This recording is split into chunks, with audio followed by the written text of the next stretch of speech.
how well this helps with the, like, because I occasionally still get a, oh, hi. Hi. Yeah. Hello, everyone. We're live. We're just talking about Becky embroidering while we talk, which is that what cross stitch embroidering? Embroidering, yeah. I'm embroidering snowflakes on napkins. I've been doing this for a while. This is actually my 6th one that I've got going. I started this over the summer when I was on bed rest. Not this project, just like learning. Mm-hmm. But it occasionally, when I get the weird, like, where's my vape? Because I quit before the surgery. So it helps. Like, I get it. Okay, but we're going to transition to make this quick today, guys. yeah. We started reading, if I can make it like not all blurry, 7-figure fiction. Thank you. How to use universal fantasy to sell more books to anyone. I like that it's got the butter on there because she does mention butter a lot. T. Taylor. This was pitched to me by one of my book boss, who is also an author.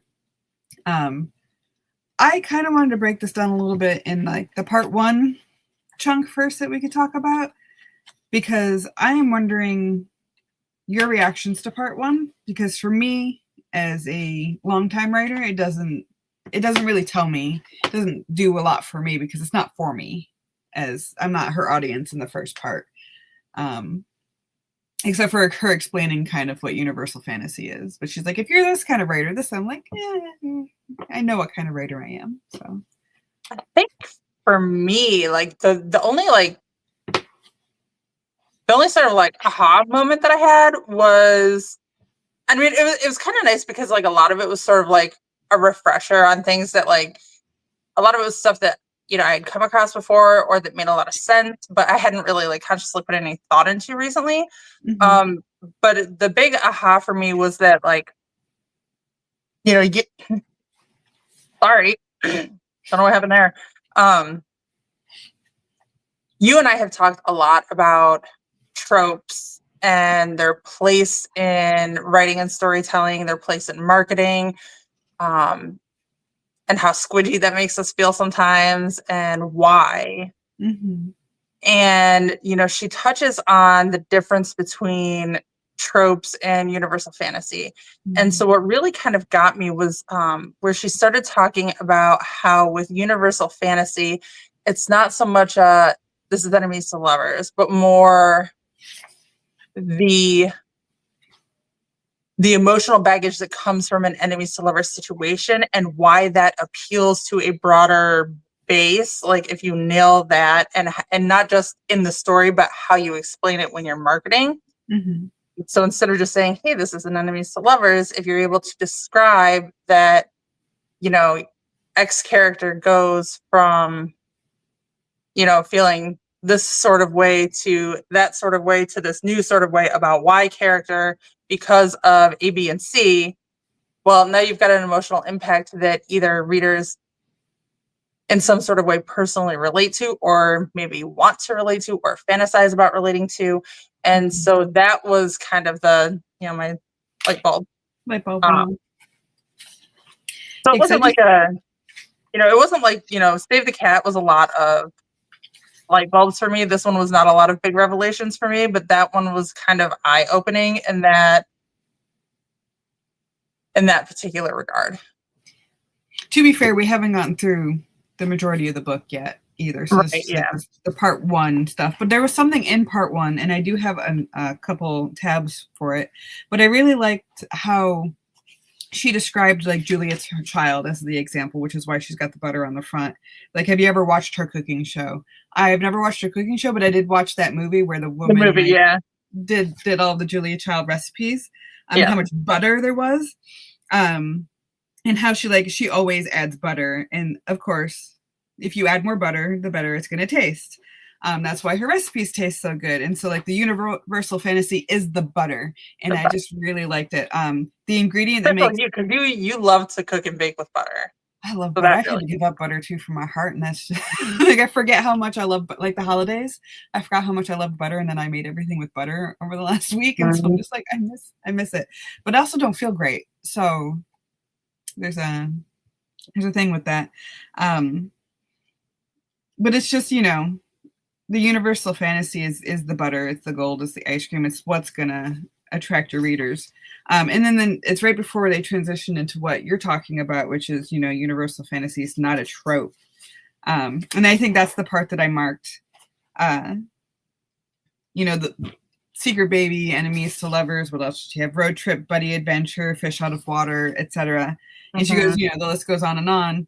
But think of the story as a body, and the trope is the brain, and the story's trope sets expectations and rules for the kind of story you're going to tell. But that's, again, not what the butter is. The butter is that fantasy that the people are afraid of maybe in real life, and I'm going based off of what comes in a little bit in the future of this book. The things are acceptable in that realm, that the butter that we'd never really want to experience, but we kind of want to devolve into that fantasy. Yeah. Where shit happens and we have no control and it pushes us out of our comfort zone. Because in reality, we're not really going to push ourselves that far out of our comfort zones. We've got to live our lives day to day and stuff like that. But that's why books are so able to connect with us, is because it gives us things that we can't really have. Like watching those baking shows, like those like really big cake baking shows where you come up with all those critiques and you're like, oh, you know, it'd be so much better if you do. You know damn well you are not going to be standing in that kitchen baking a 10-foot high cake yourself, which damn sure going to criticize it. Yep. You know, it kind of goes with that. Or like, you know, if you want to switch to, I think in some ways a more appropriate metaphor, if you take a look at like high fashion, right? Most of us are never going to wear high fashion walking down the street ever. But do we see something in a high fashion show where you might occasionally have that moment where you think to yourself, I could rock that. I can make that work. I'm such not a girl in this way. No, but I mean, I get what you're saying. Not you, but the generalized you. Universal you. Yeah. But like, I mean, even if you saw like, you know, if you happen to see like a movie with a fashion show or something, you see, you know, a woman, she's walking the runway and she's wearing like, you know, a high fashion version of like a 3-piece suit with a really interesting hat. Like it doesn't have to be like a dress or anything. Like it could be, you know, a more masculine thing. You know, you might think to yourself, that's cool, I could rock that. Would you ever go out and spend the money to do it? No. Would I probably ever wear it out of the house if I did? Or like me, would I go out and buy a really expensive pair of heels? Yes. Will I ever wear them? No. I have heels that I still have that I love absolutely to death. And you know how often I wear heels? Like once every 5 years. So I totally get you. Okay, back to this thing. I'm trying to remember why I marked this part, but she's talking about ads, and like it's a special note for fellow anxious writers who suffer from like it's not good enough. But she's like, when I went to make ads, I couldn't figure out how to sell my book except, you know, with tropes. Like, this is an opposites attract romance. You should totally buy it. It's great, really. Hey, why aren't you clicking on my ad? And part of the reason how she explains why they don't hit. Where did I find that? Hold on. I get started on topic and then I don't have a way to finish it. This is great. I think that one was a little bit hard, like having not like gotten further in the book myself. I think that one was kind of a like, that one was a little bit hard of a talking point because she doesn't fully delve into it this early in the book. Like she touches on it, but she doesn't really like explain why. It's not the meat of that one's not there yet.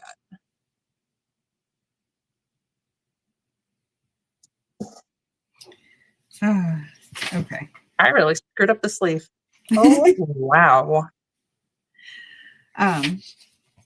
Where is the part where I really like? She uses in chapter 7. She uses Beauty and the Beast, and I really like that because there's a lot of There's very popular. Like I literally have signed 3, I think, Beauty and the Beast retellings for boxes. They're different enough, but like that base brings so much, like she says, universal fantasy to it. Yeah. And that's one of the things that I was just talking about, like the provincial life that she's talking about, like with Belle, and she sings that song and, you know, she's stuck in place. She'll never do anything herself. But if, you know, a beast comes and forces her out of her comfort zone, forces her to leave, like she actually gets to have that adventure which is one of the things in like what Act 1, the end of Act 1, if you talk about it in structure format, is stepping across that threshold into a new world, into a new reality, whatever that happens to be for whatever kind of fiction you're writing. And it's really interesting that that matches, because that's probably why it's part of the structure, is that we don't really want to read people's boring lives. Right. We want to read them doing things, again, we would never do. Or if they're going to do things that we've done before, we want to see them do it in a different way, in a way we never would have done it. Right. Like if we're going to read something ordinary, there's got to be something extraordinary about it. Mm-hmm. Exactly. But like in that one, I tabbed a whole bunch in this chapter.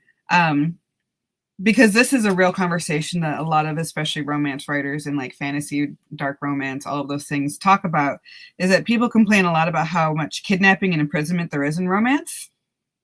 And this is one of those universal fantasies that are not cool in reality, but are like gold in actual fiction. And that's essentially what she's saying, is that being forcibly pulled out of something is huge fantasy that many women enjoy, because it's a passive woman being called to action that makes it easy for readers to connect with, because they might be that mom of 3 who are in the kitchen doing the same thing again, and having someone come in and like force them out of that life into something. We want something different, that we don't want to be the person that has to plan it. We don't want to have to be the person to carry the mental load of it. We just want it to happen. Yeah. So I just really liked how she makes that really good connection to reality. Is like, yes, obviously in reality we wouldn't want these things, but that's why it's a fantasy. That's why it's a book. Right. That, arrest the people who really do this. But let us have our fantasies. That's why Mask Talk has such a big following. I'm just saying. If you haven't stumbled across that one, go find it. You're welcome. What was it again? Mask Talk. Oh, I just read a book on that. Lights Out. I just read that book where it's about. Oh yeah, I've read that too. Yeah, that was wild. That was a wild ride. It was interesting. It wasn't as dark as I thought it would be, if that makes sense. No, it was like I had some thoughts on that one. I'm not sure I should express them right now though, because like I've had a crazy month. And I'm not sure my thoughts are what they should be right now. Specifically, okay, that sounds really weird. No, my doctor put me on a new med, and brain's kind of doing some stuff. I get you. Yeah. So I don't know. I probably have to go back and read it again to give it an honest review. But I remember thinking when I read it, like, because it was interesting. It was first time I've seen a nursing, like the nursing trope or nursing threadline character the way it was, and it was interestingly done. And then the mafia thing was also interesting. Anyways, wait, that might not even be the. No, that's not even the one that I thought it was. I lied. Wrong book. Different book. Okay. Moving on. Back to this book. I just want to note some of the more things that I feel like interested me. I don't know if you have any tabs or anything that you marked in it. No, I pulled the tabs out and didn't do a damn thing with them. That's fine. The bonus universal fantasy butter, like she's talking about the reverse bully romances or fantasies. Yeah. Because a guy who's an asshole to everyone else but becomes a big old teddy bear for you. Like, I see that is probably one of my favorite, if I'm being honest with you. I also like that with the girls too. Like, she's an absolute raving bitch, except for with you. I like that. Which one was that a part of? The bully really likes you, which is why bully romances are so often popular. And I've read a couple bully romances that I've really, really enjoyed. But it's a tightrope. It's about doing. It's about not using. Can't believe it's not butter instead of butter though. So like you have to actually commit to the thing instead of just pussyfooting around with it, which is what puts me off a lot of the time with the people who try to do this, but they don't. It's also the very thin line between bully, romance, and abuse. Mm-hmm. Yeah. There's a lot of lines that you have to be careful of, because some people do like to read some abusive shit and the dark romance stuff. Like, that is, people have taken it pretty damn dark. I've seen some pitched as pitch black fantasy, and I'm just like, this is not for me. But there is a readership for it. So I guess it's like finding those universal fantasies that work in your genre, and applying them to your genre. But she reiterates that point after the bullying. She goes, some of them go against real life morals. You should keep out for those. Those things that are opposite of real life fantasies, because they tend to be gold in fiction, because again, we want to experience things that we wouldn't experience in real life, or hopefully don't experience in real life, I should say, because they do happen in real life, unfortunately. I felt so bad when she talked about 16 Candles, because I hated that movie so much. I'm one of those people who like hates anything before the 90s and half the stuff after the 90s. So, like, I can't do Star Wars. I don't know. And it's because it's so saturated and everywhere that I already know what's going to happen. So like, it's not new enough for me. I'm one of those people that I'm like, I have a hard time being engaged by dialogue and visuals and anything else, like even down to body language that is obviously outdated, because it feels too forced and artificial. I don't know. I struggle with it. I'm there with you. Mostly for me, it's the cheesiness. Yeah, that too. Although, I mean, occasionally you get one of those like cult classics that's just fun. But if I told you the cult classics that I've watched and been like, that's a whole different conversation for a different day, though. Talking about me and movies drives people nuts. So, could not do it. But I also really liked her example with the 16 Candles, because this is something I, again, really, really enjoy when it's done well. And that's like the almost pre-meet of this character who's larger than life, the boss character who's got his own mythos before you meet him. So you like already know about him, and then you actually get to meet him as the female point. Usually it's the female point of view, and like the boss character or the mafia leader or whoever it is who's in charge. I like to use Twilight as an example. We're told about this Edward who's never dated anybody, and then all of a sudden she shows up holding his hand, and she's the quintessential, like, she's the special one because she got him. I do like the setup in a lot of romances because I've seen it used a lot. Like, this is my brother's best friend that I haven't met yet, or which is a book that I recently read. You're hearing everybody. Oh, I think I'm mixing up with the bosses, because there's another one about the boss and the be our guests and having the servants and your boss's people catering to you and all those other things. Yeah. That one. I mean, there's so many great themes in Beauty and the Beast. I'm trying to think of what else that I had. Oh, her story about being a fixer-upper. I freaking loved that story. That was a good one. Yeah. And how good of a trope that is, because that's often a trope, like, I can fix him, which I wrote about academically in Beauty and the Beast. I don't think I have ever met a single woman who has not had, even at least once as a teenager or a young woman, has not had at least one I can fix him relationship. Like, except for maybe, like, I can think of maybe two who have dated one person and that was their high school sweetheart. They married them, and like that was it. Like, did I have a I could fix him moment? And one of them was my mother.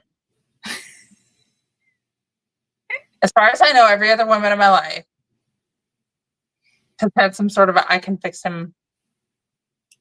I don't know if I have, because I was always the one who, like, you're boring, I'm moving on kind of thing. Or, you're not the one, I'm going. I don't know if I ever had an I could fix him moment. I've definitely had an I can't fix you moment a lot because they want to be fixed. And I'm just like, I'm not your mom. I'm not doing this See, but for I would you. even classify, like, even if it wasn't like a necessarily like a determined, like conscious, like I can fix you. Like if you're dating the bad guy, there's something in your head that thinks that you can fix them. Like if you're dating the bad boy, there's something there. You're either rebelling against your parents or there's something in your head that thinks I can fix that. Maybe unconsciously in there somewhere, I bet. See, Either you think where he's gonna be good in bed. Those are the only possible explanations. I have dated a dumb guy because he was pretty and good in bed. So, but the dumb was too much for me. I couldn't handle somebody who was not even close to my level. So, you know. Yep. I didn't get to the 7, 8, 9, or 10 in here. There's a bonus one too. I didn't finish the chapter because I am a bad student / teacher. But I'm really essentially what my closing thoughts are on this quickie part 1 is when I read part 1, I was like, I don't know if she's going to teach me anything that I don't already know. And then part 2, ding, ding, ding, she started to teach me things that I didn't already know, and from somebody who's been doing this for 20 years. I really like it when I find a book like that, so I'm really excited to keep reading because I like how she's breaking down the universal fantasies and distinguishing them from other parts of writing that we are familiar with and we so often lean on for marketing and writing. So again, like we've talked about before, you say enemies to lovers, okay, but what kind? How is that gonna, like, your characters and There's their a big difference backstories, between I'm gonna kill you and you won the bake sale last year. Like, right? not the same.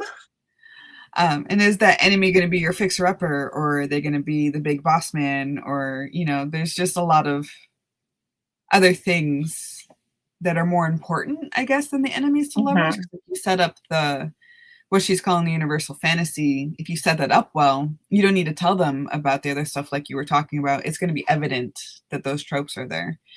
So I think it's a really interesting way of thinking about writing one to market. Which I know is a lot of people like really hate that phrase, and I know I walked against it for a long time. But if you want readers to read your stuff and still be able to write something that you love, you have to do it at least a little bit. Let's be honest. You can write a good book all day, but if you can't get readers to pick it up, I think my mindset so far on this book has been write the story that's asking to be written, and then refine to market. Like, that's a good way of putting it, and essentially like what I was thinking. You've probably phrased it much more clear than I did because I think if I try to like write to market, then the story will never get written. And like I've already like this today was the first time I've written in a month. Like, but I hear you.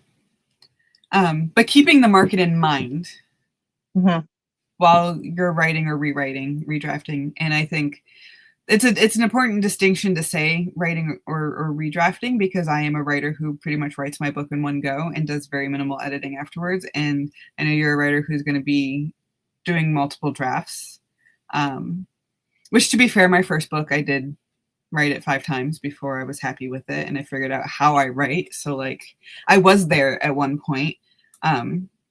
But I have to keep them in mind as I write, because I'm not going to go back and put it back in later. It's just not how I function as a writer. My story is my story, and my story is my story, and that's just how that is. But having those in my mind when I create characters, I feel like is probably the most important part, because I do need to have my characters in almost not set in stone, but like almost fully formed before I can start writing. In order to actually write something. And I guess that's my pre-writing or my planning. And I love to find a picture of somebody who matches my character perfectly. And I'm like, all right, well, what kind of person are they? And I write down those essentially universal fantasy characteristics for them. And that's going to be really helpful to help refine that part of my process personally. it's funny because like talking about characters, like I almost have mine more like I have an image in my head of them, but like I almost have them more like clay. Like I've got a form built, but they're moldable, you know, and like they change Oh as yeah, the they story change. goes, quite a bit. Like they're like, because I did character profiles for several of my characters before I started writing, and then I added to them and I changed some things as I went along. And like if I were to go back and look at them now, like those character profiles probably don't line up with who they are at this point in the story at all. But And the then core like should still be there. yeah, well, and then you know, like going back, like I had to go back today, like when I sat down to write, and I was looking because like the spot where I was looking at, I had like one 3 sentence paragraph on that page, and so I had to kind of go back and look at a bunch of things, figure out, you know, okay, I knew where I was, but kind of connect the dots of where I am, where I'm going, and how I'm going to get there. And I was looking through some things and like all the comments that I have off to the side and all of the revisions that I have to do, and I'm like, I don't think any of this makes any sense. So it's going to be a fun ride. Trying to get it, you know, in shape when I'm done with the first draft. But you know, I think keeping the universal fantasy in mind will be easier than trying to force it into any sort of a trope mold. Which I wasn't going to do anyway because I think that's silly. Put it yeah. that way.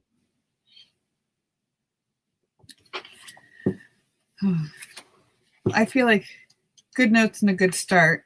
I would like to continue reading this and talk about it next time. If we could finish part 2 for next time, that would be awesome. Do this in 3 parts.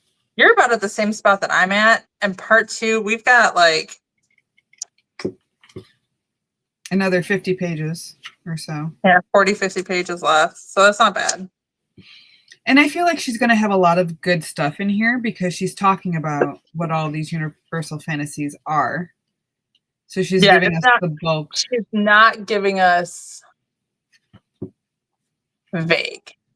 She's being very deliberate. Mm-hmm. Which I've noticed in some of the craft books, it's very vague. Like, and I think, you know, there are writers who do that and think they're being rather profound, when really what they're doing is they're talking in, I don't know, some sort of esoteric like writer speak or something. Yeah, you gotta cliches. Yeah, it is. It's a lot of cliches, and it's a lot of like I don't even know how to explain it's it like without the sounding like yogi a jerk myself. Like, but clear your mind. It's like, yeah, but how do I do that? Yeah. Yeah. And they're like, turn your thoughts up. How?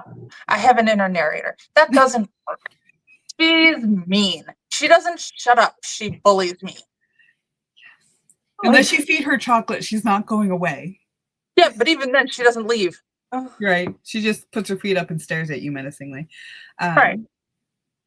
But I do like, I feel like we're going to really like the middle section, the specifics, and the last part is how to implement it. So I think she structured this also in a very good way so far without, you know, me having actually read it yet.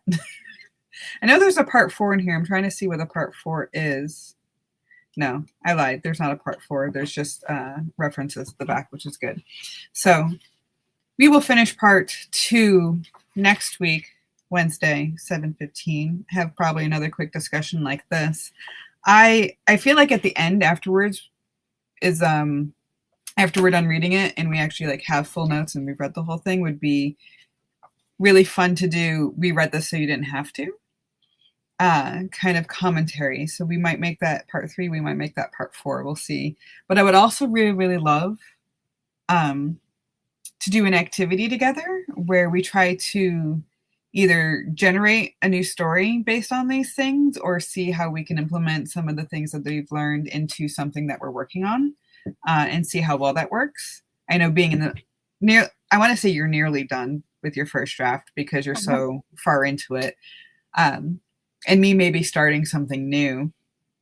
I'm still hoping to be done with draft 1 by the end of the year. I definitely will not have revisions done by the end of the year, but But that might be something fun to think about, is how you might revise to put some of those things, or even you probably have those things in there already, and just like identifying what they are would be a fun practice. I feel like we could spend a half an hour brainstorming together using this specifically to show how it's done. So if anybody's interested in seeing that, let us know. But I think that would be really cool to do for us and also to show people. So sound like a plan? I think so. Cool. Do I I sound will like a say though, teacher? the next few weeks are probably going to be a little bit of hopscotching unless you're down to meet on some holiday evenings, because I know I've got next week. Next week is good. The following week I will be sailing the Caribbean. Oh, fun. Yes. So I will not have internet. And then the week after that is Christmas, and the week after that is New Year's. Mm-hmm. And then, hang on, I have to look at a calendar because I'm losing track of my weeks.